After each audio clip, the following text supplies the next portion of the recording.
That's right, everybody. Welcome back to the Pleb Underground. As we promised, we have Matt, the founder of SoloSatoshi. You may know the BitAxe miners that absolutely blew up in the last couple of years on the Bitcoin space for at-home mining. Matt, thank you so much for joining us on the Pleb Underground here at TabConf. Let's frickin' go. Yeah, let's go, man. Thanks for having me. All right, so obviously, I think I mean I'm just going to start off with my most basic. Like, I know that I tried to do a lot of different things with microcontrollers and stuff like that using Lightning probably a couple of years ago. How did you get started? Like, what gave you the courage to say, I'm gonna build at home miners? Like how, like So, I got fired from my job. that's a good beginning. Right. No, so Screw those people. we actually don't build them. So we are a reseller, but we are one of the largest sellers of BitAxes from a retail perspective.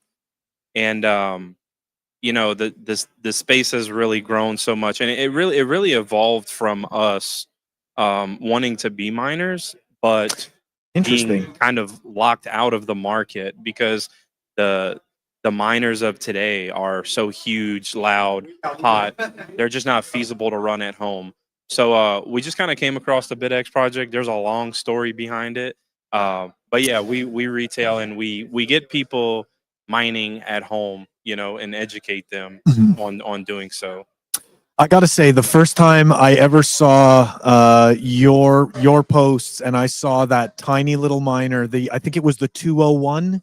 That first one, was it? It was the 201. Yeah, the 200 series. Yes, the Ultra. Yeah, that's what I got. yeah. And I like immediately I was like, you know what? I don't even care if I never mine a block. I just want to have one of these things to turn it on and see how it works. And I think that people don't really like, because I've had these discussions, like these are reoccurring discussions within pleb circles, right? There's those of us that believe like, hey, we understand that the chance to mine a block with one of the tiniest devices is like slim to none.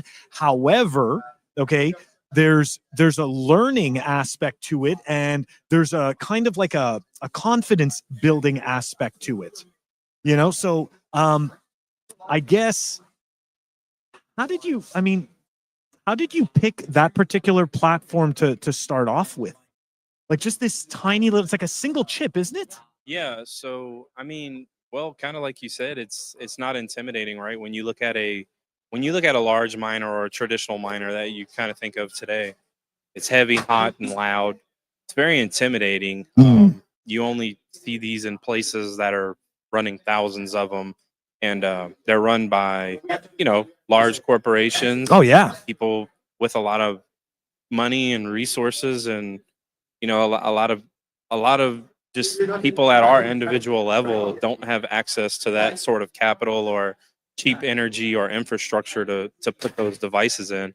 So BitAxe, it just made sense. It's something very tiny that sits on your desk or your end table, and it sits there just humming away.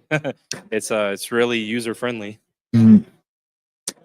Oh, Go ahead. Okay, I was going to ask you one. follow-up. Yeah, I did have a follow up. So, how many people? Because I've tried to figure this out. How many people have mined a block at this point with BitAxes? I'm going to say I recall three. That I know for sure. Yeah, so there's been two that we know of. One with a BitAxe Supra. That was the very first Okay. block. That happened the day before the 2024 Nashville conference. Oh that yeah. was crazy. Yeah. Crazy for us. And then there was another one in March of this year that actually hit a block with a BitAxe Ultra. And then there was one recently where there's a fork of the BitAxe project called NerdAxe. Yes. And those as well. Someone hit a block with one of those, but they were pointed to Ocean, so they only got their daily payout. Ew. So, but a block is a block. So three to date. Yeah. Oh, I'm confused. How does that work? So they only get their daily payout. So who gets the rest of it? Well, so in that scenario, they're mining in a pool, so they split the reward. Oh, with okay, them. Oh, okay, yeah. okay. I'm Yeah, sorry. they So, weren't solo mining, and so yeah, because I guess I automatically assume a BitAxe is solo mining, but the BitAxe is some actually people put them in a within pool and Oh, get their wow. 6 cents a day. Yeah. Interesting. Well, this guy might have been getting like 25 cents a day, but yeah, he hit a block and he didn't get the reward. But Interesting. he was mining the ocean to his own template, so there's fulfillment there for sure. What's been your biggest challenge with doing the BitAxe project? And the reason why I ask this is because I've seen, like we're all on Twitter, so everybody sees all kinds of like ridiculous drama and stuff like that. And so for me, I'm just like, it's like, how do you go and build this product and then get everyone to notice that you're building this product or that you're offering this product? So yeah, what's been like your biggest challenge if you could think of one? I think what makes us stand out from everyone else is customer service. So Mm.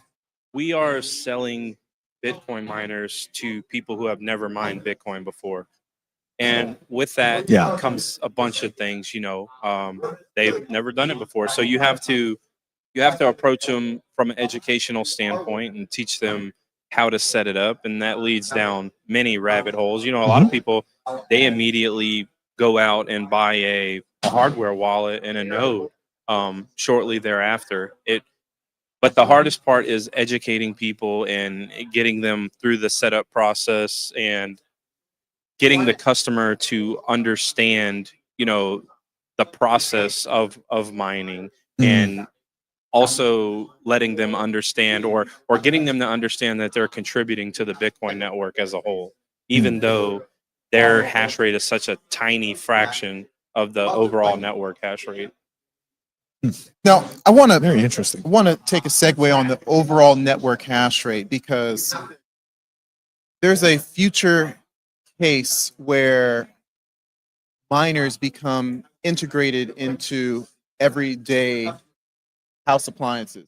You've already seen it where I think one of the Scandinavian countries are using miners to help heat the city, and you could potentially see use cases where miners will where you'll use heat emanating from miners to essentially warm single family homes.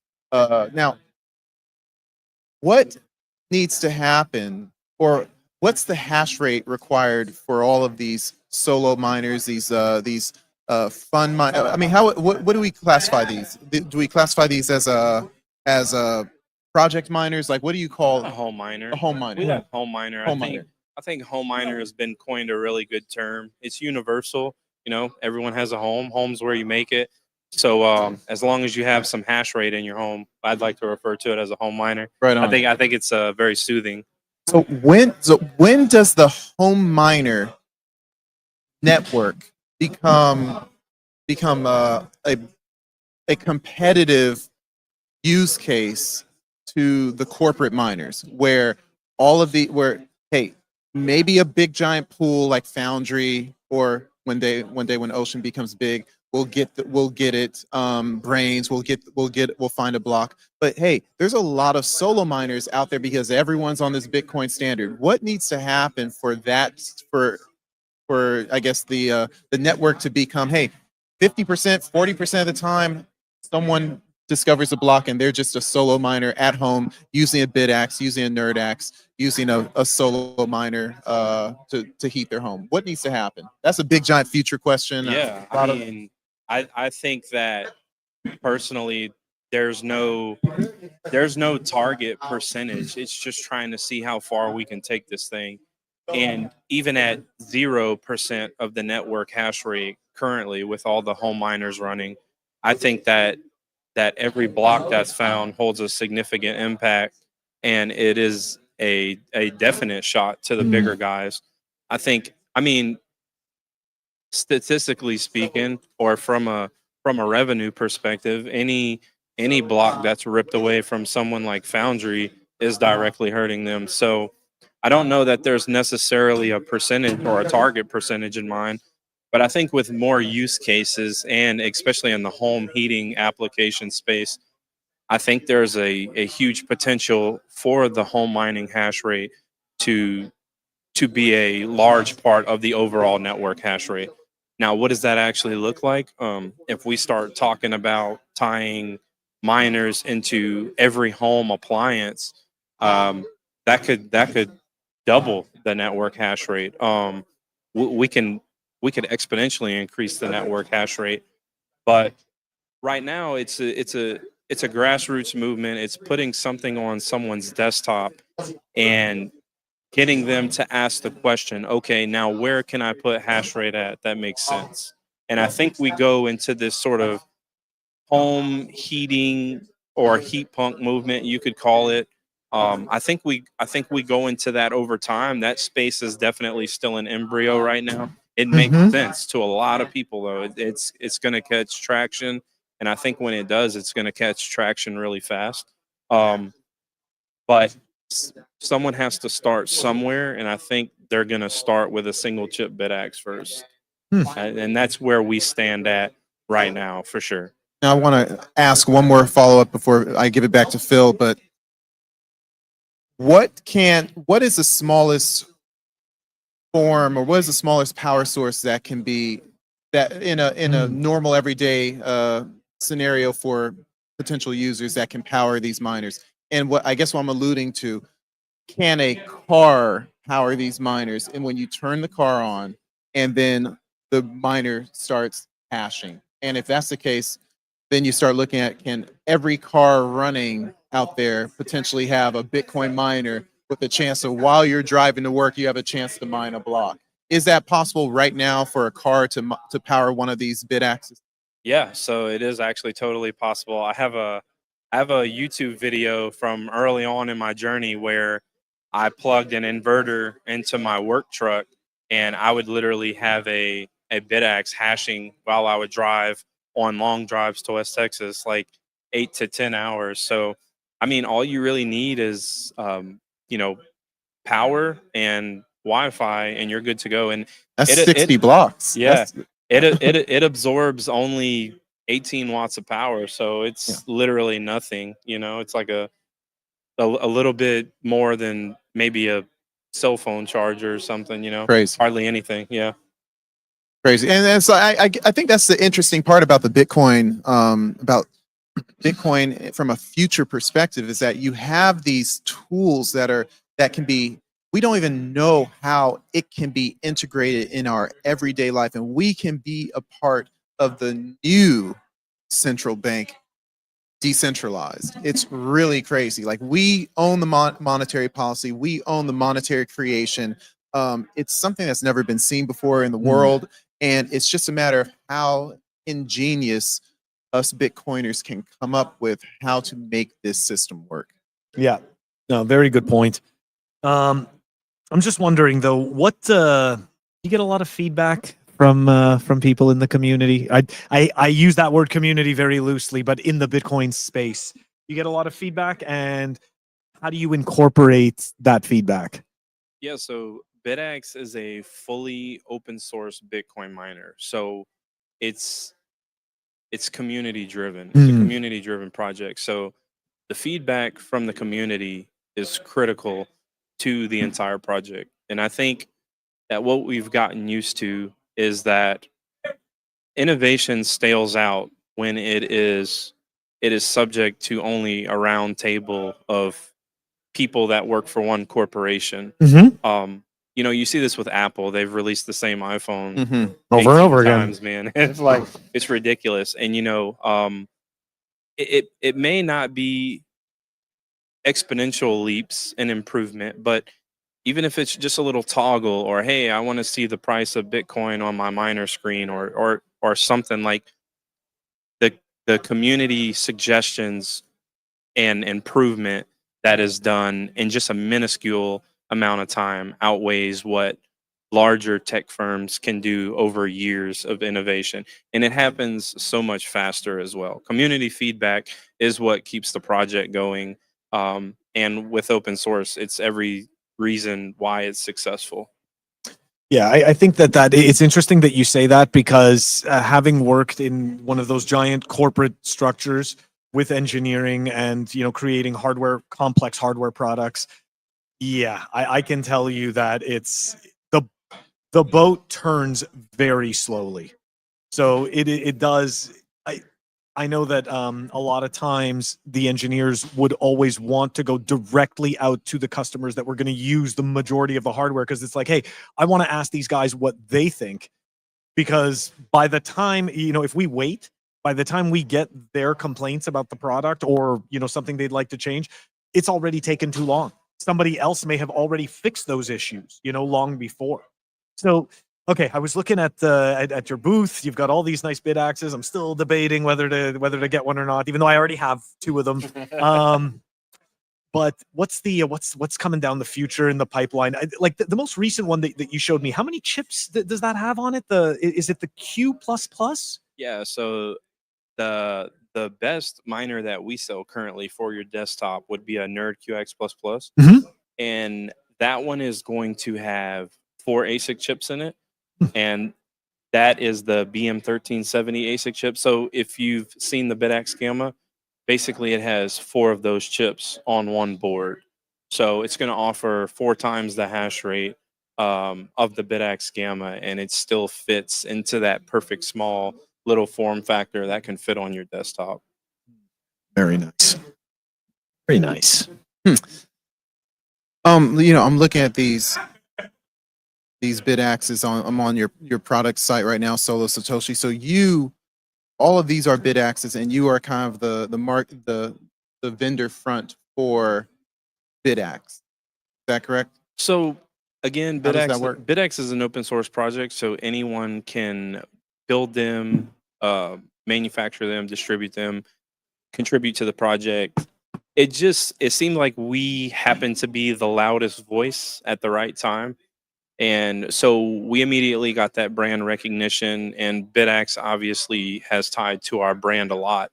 But again, I think where we stand out and why we've gotten so much support from the community is from our customer service. It's not leaving people hanging when they buy something, because that gets done a lot. Obviously, with Sure does. Especially in the crypto Bitcoin community. Yeah. How many stories have we heard about Coinbase? People say, "Hey, my account is frozen." You can't. Coinbase has been around for a decade plus. You can't get any customer service from them. Yeah. So Yeah. customer service. I think there's so much to be said about that. So obviously, you want to provide the best customer service, but it's ushering in a new generation of miners who's never mined before, and being there for them. That really speaks value with people, especially when a lot of the rip-offs from China and get sold on AliExpress. It's easy for people to get confused when they see a really, really cheap piece of hardware that looks familiar, but they don't always get that service on the back end. I'm going to have to agree with you on this, and it's not just necessarily about SoloSatoshi, or about you guys dealing with people creating knockoffs in other countries. I'd noticed this with several different products that I had purchased in this space, right?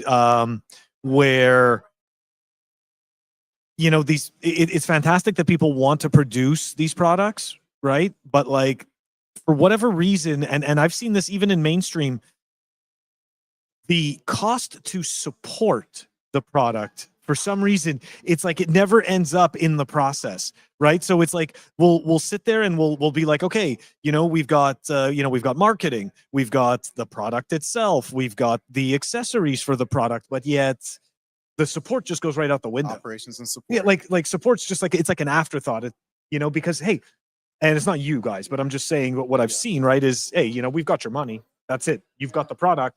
Yeah. Now it's up to you. And I can honestly say that there was one particular company that I'm not going to mention, but they didn't even respond to me. Like, they sold me an upgraded board, and nobody ever responded. Nobody ever got back. The ticket never even, like, it showed their little automated ticketing system got created, and nothing. It's like nothing ever updated. And I kept on responding back, right? I ended up finding the solution to my problem, right, through multiple forums, but then I never gave them the solution. So that way it's kind of like being a dick, but it's like, hey, you know what? You didn't want to help me. So why am I going to give you the solution that someone else is going to ask you about? Because someone else is going to ask you for this. Yeah. And you're not going to have the answer. So I guess the whole roundabout story that I'm explaining is that I'm happy to see that you guys are pushing in that, and that you specifically mentioned support. Yeah. You know, like that, it is important, definitely, especially to people that want to tinker.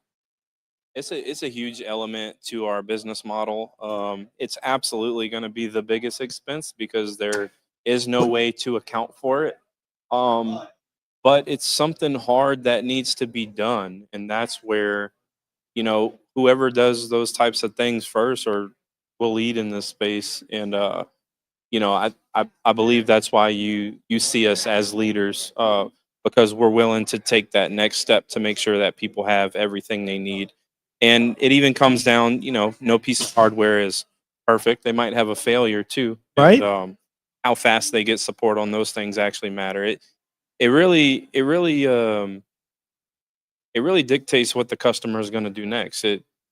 Oh yeah. If you want them to come back to you, and you know there is a level of trust there. You want, I know we like to say don't trust, verify in Bitcoin, but in a retail space, you want your customers to be able to trust you. You want them to know that when they send an email over to your support team, that they're going to get they're at least going to get their request recognized that day. We might not find a solution that day. Sometimes it's something pretty complicated because we're dealing with devices. Might have to that connect reproduce to the internet. issue. Right, exactly. So it's just about getting to people as fast as possible and giving the consumers that confidence to come back every single time. Well, you know, they verified your reliability through that experience. That's right. So, Yeah. you know, they are verifying because they have verified they can trust you. Yes, sir.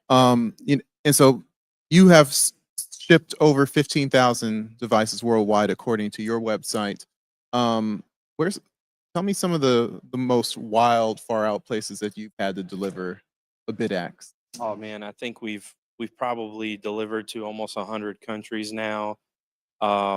Somehow we've gotten a few in Russia. We're not allowed to ship there. Hello. But I think Whoa. people have shipped to the border and crossed with them in.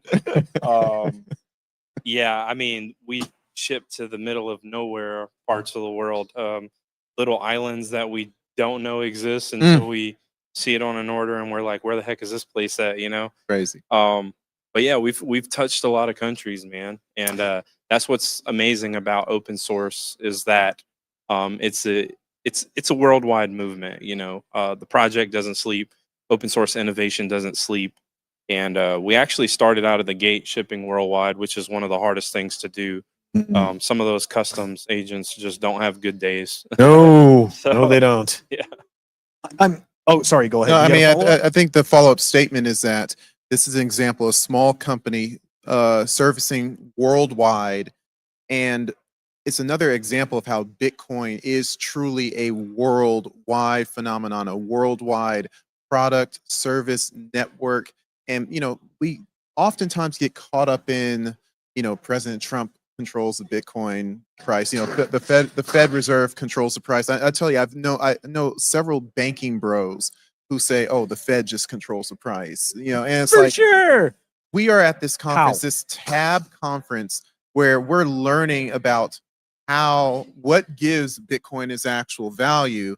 We see these companies, this open source, this globalization, yet still individualization of this network, and there's nothing like it. And that's essentially what gives Bitcoin its value. So, anyways, go ahead.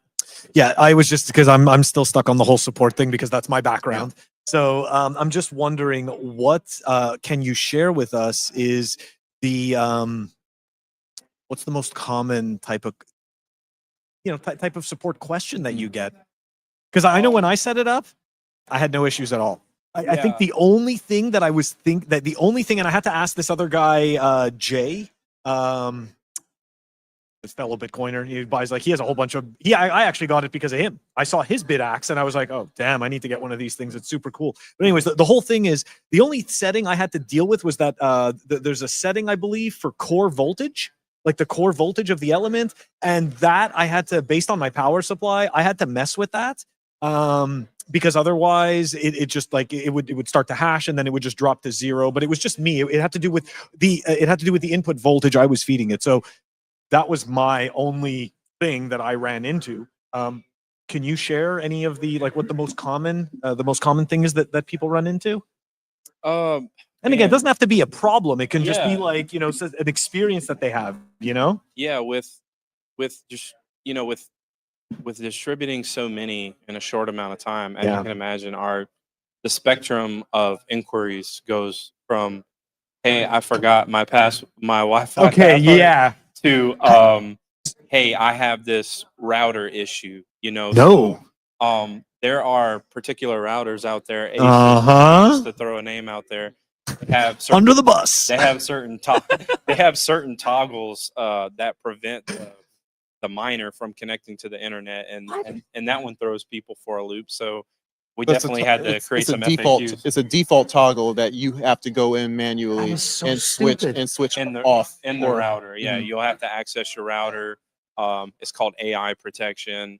So what the hell? Basically, it's trying to protect your home network. But through doing so, it blocks the connection that the BitAxe is trying to make with your actual router. So it'll give you the appearance that the BitAxe is mining, but when you look at the hash rate, it says 0 because it won't connect to the pool. And the pool won't submit work, so the miner can't submit shares in. So it says not 0 mining. hash rate.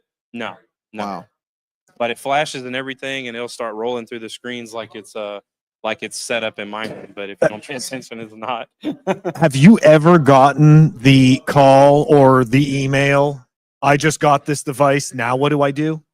Have you ever gotten that? Like the basic, like I've got this box, and well, what do I do? Like it's like they didn't even open it. Do you get those? Have you gotten those? Never that. Thank God. And luckily, yeah. We need wood. Luckily, because.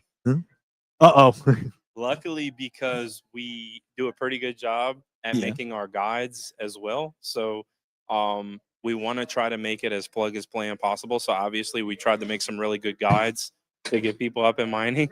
Looks like we're doing troubleshooting right now. We're doing troubleshooting right now. Somebody that just messaged Heather. I don't know if Heather's trolling us or not. Flies are flying around here. I'm having trouble connecting my BitAxe to my Wi-Fi and keeps trying but never works. Maybe it's my router. Yeah. Is that real? Are you just trolling us, Heather? There's also other brands of routers out there too that do not like BitAxes. So yeah, I would say contact your seller. I think it would make sense with these routers. Again, as we become more into this Internet of Things world, you know, people look at this. This fly is very. It's just hanging out with us all day. We took showers, guys. Okay, this is not what it seems. I'm sorry. Continue. Yeah, and it's like, but you know, these routers do try to position themselves as secure and almost a what is it called, turnkey or out of the box kind of solution. And look, I mean, Bitcoin is working on the edges of the internet, and it's like in order to access certain things, you're not accessing these safe, secure little Web3 things or Web2 things. You know, you are literally on TCP, on the verge of TCP/IP, and it's like in order to get to that, you need some accesses, and so it's like you have to learn what toggles, what things to turn off when you get your kind of out of the box mainstream routers. And so it makes sense, but it's like, again, you probably won't hear that from a lot of Bitcoin companies where it's like, but this company seems to be the one that's like, hey, we're going to give you all the information that you need to get this job done because it's worth it. And I think they're on the right path, valuing the operations, valuing the support so that the customer keeps on coming back for more. Very good point. And I just want to add, because Heather is actually not trolling. So she said she thinks she might need to reset it. She's talking about, I'm assuming, the router and try again. But Heather, based on what Matt was just saying, you might want to log in and see if there's like some default protection that, that essentially by default is just kind of blocking everything that is not regular and known. Because I do know that some of these more home-friendly routers, right, they'll just block a whole bunch of stuff that they assume the home user is never going to use. The bare minimum things. The bare minimum stuff. I just want to access my email. Yeah, exactly. Email, streaming, stuff like that. So yeah. Damn, I had another question, but then we got into Heather's troubleshooting. And oh, that's what it was. Because of course it's all troubleshooting related because that's all I think about. The But IT guy. what are your thoughts on, do you see a future where SoloSatoshi is offering tiered support? Like, because I would assume that tiered support would come with a advanced product, right? Like, even though these products are awesome, I'm just saying, like, like maybe it's like if you had like if for whatever reason you came out with some miner that was like $1,000 or $1,200 or something, like some insane beast that you managed to fit, like, I don't know how many chips on that thing. Like, I feel like that type of product might merit a higher tier of support. So I guess my question to you is, are you guys looking into that? Is that even on the roadmap, or what are your thoughts? Can you give any feel on this? I think we can definitely look into that when we get there. I think everyone who does business with us is entitled to fair support. Mhm. And that, So nobody pays for support right now, No. correct? Okay. well, I mean, maybe in the price a little bit. We're not the No, but the cheapest, I'm talking right? about like a support contract. No, Yeah, we don't have like a tiered support or a Okay. subscription or anything like that. I think everyone's if they do business with us, if they're willing to spend their hard-earned money with us or sats, I think they're entitled to the best support possible that we can give them. The support comes with that product. Absolutely. Yeah. Absolutely, for life too. That is not warranty easy. Period, but you get support for life. That is not easy, my friend. It's not. No, It's not. because like I don't think you've experienced it yet, but eventually you will, where you're going to get people calling you like Lifelong customers. 6 Hey, years I old. bought a miner 6 Yup. years ago, and they'll discover new problems, of course.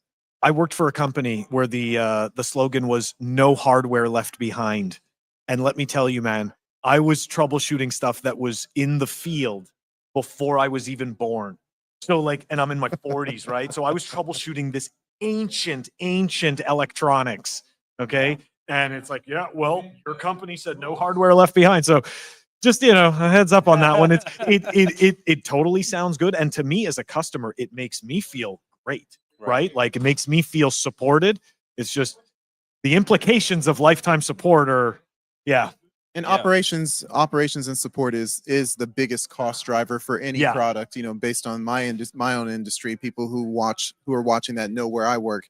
We always factor. I mean, that's 60% or more. So it's like, again, but for a new company, like, of course, it's just going to continually grow, and they're going to have to open up interesting new ways to do business. And warranty, 90 days on all products. Talk to me about the warranty and how that, like, if you can summarize that, like, what does the warranty entail? What are some of the fine prints for the miner? Like, what can I do to my miner what can't I do to my miner and so I can return it full warranty? That's a good question. Yeah. So You're next. basically, we ensure the product the way it comes out of the box. If you decide to modify it, obviously, if you take the hardware we provide you and you start bolting up all kinds of crazy things to it, and you accidentally cross two circuits that aren't supposed to be crossed, because you are dealing with a PCB, right? So if you cross two circuits that aren't supposed to be crossed, Letting the smoke out. we have a pretty, I would say we have a pretty common sense policy. Mhm. We are willing to replace the device as long as it is in the same shape that it was when it came out of the box. But the cool thing about BitAxe is that everyone wants to modify it. Everyone wants Yeah. to slap a huge heat sink on it. Well, And that's okay fine. though. You can do The heat it. sinks. But the cool thing is it's only $100 product, right? I mean, I don't say $100 lightly because that's expensive to a lot of people these days. But in the grand scheme of these yeah. products, But you're not modifying like a $5,000 amp miner either. So mhm. BitAxe is definitely fun to tinker around with, but it does require a certain level of responsibility. And we are a business at the end of the day. As much as we want to look out for our customers. We do everything within reason for sure. And even if it is modified, we still provide support to people. To the best of your ability, right? Yeah, Like, right. If they go changing stuff, you know, because it is an open source project too, so you can add some stuff or maybe change the firmware. We'll do it to the best of our capabilities. do you get do you get a lot of pushback from people who have clearly modified the boards in a, you know, like obviously a way that cannot be warranted? What's that situation look like? Because I know, like, I can, the reason why I'm saying this is because from my personal experience, right, I'll make a change like that. I know I've made a change like that. You know what I mean? So it's like, I'm not looking, in my eyes, like, I'm not looking to get you to give me something that I screwed up already. So I'm kind of wondering if people do approach you after blatantly making a change like that and being like, hey, I need a new board because this is fried. You know, I guess I'm looking to figure out how many people are calling you. those bad. Do you have to give them the bad news? I Does don't that like happen? giving people that bad news. But you have had we to do it. definitely Yeah. had to do it. And, It's a tough one. Look, if somebody buys a piece of hardware that's a couple $100 and they ruin it that's because right. they don't know, it sucks for everyone. Yeah. Or it If they're pushing boundaries. it has to suck for someone, right? Yeah. But what we will do in return is use that experience as a learning lesson and then create a document or a procedure Yep. or a blog post, something educational to train our techs on what to look out for and to also put it on our website so people know what to do and what not to do. We try to put as much information out there as we can, but you have to read too, right? So I know it's hard. The people still want to do that, We man. gotta make colorful pictures too, but yeah. Everybody wants videos. I remember that from when I was doing troubleshooting. Essentially, in the end, when all is said and done, people just want videos. Just show me what to do, right? Or in my particular case, it was just log in and do it for me. Yeah. Right? Like it's just do it for me. So yeah, it can definitely be a challenge. Can you tease? Can you tease anything that's coming up? I mean, I saw the NerdAxe Q++, but what are you guys working on next? Yeah, I think we're getting ready to unveil some stuff at Mining Disrupt next month. We'll be pushing the boundaries of 10 terahash home miners soon. So I think 10 terahash is probably the golden standard. Something a little more than 100 watts, a little less than 150, maybe around 150. And for context, the NerdAxe Q2Q, or the NerdQX plus plus is 6 terahashes and slightly over 100 watts. Yeah, Okay. overclocked. So Overclocked. Okay. it'll definitely be less than 200 watts, but I think once we get to the 10 terahash mark, if we can really do a good job at scaling and distribution, I think with thousands of those out there, I think that we can make a really big difference in decentralizing Bitcoin mining. I think that's where the standard is for something fun that sits on your desk. For heating, it all depends on how much heat you want. Yeah. You know, so the size of your room. that's going to be way different. But yeah, we'll be pushing the boundaries of 10 pretty soon. I'm excited, man. I'm excited. You know, Mining Disrupt is one of those conferences I've never been to. And I think that's probably like a good one to go to in terms of technical, you know? Absolutely. Yeah, I think so. Okay, well, you have any other questions for Matt while we got him here? I don't know. I think you've been a great man. guest, man. I appreciate you coming on. Thank you so I've much. never done it in person. Yeah, no, I was so glad. I'm it so was glad that chill. we got to meet up like this. This is amazing. So yeah, guys, I hope that you enjoyed it. And this is going to do it for our interview with Matt from SoloSatoshi. That's right, the founder of SoloSatoshi, i.e. / the BitAxe. And yeah, guys, we are going to catch you soon. We are going to go find other people to interview and bring them back. All right, take it easy. Thank you.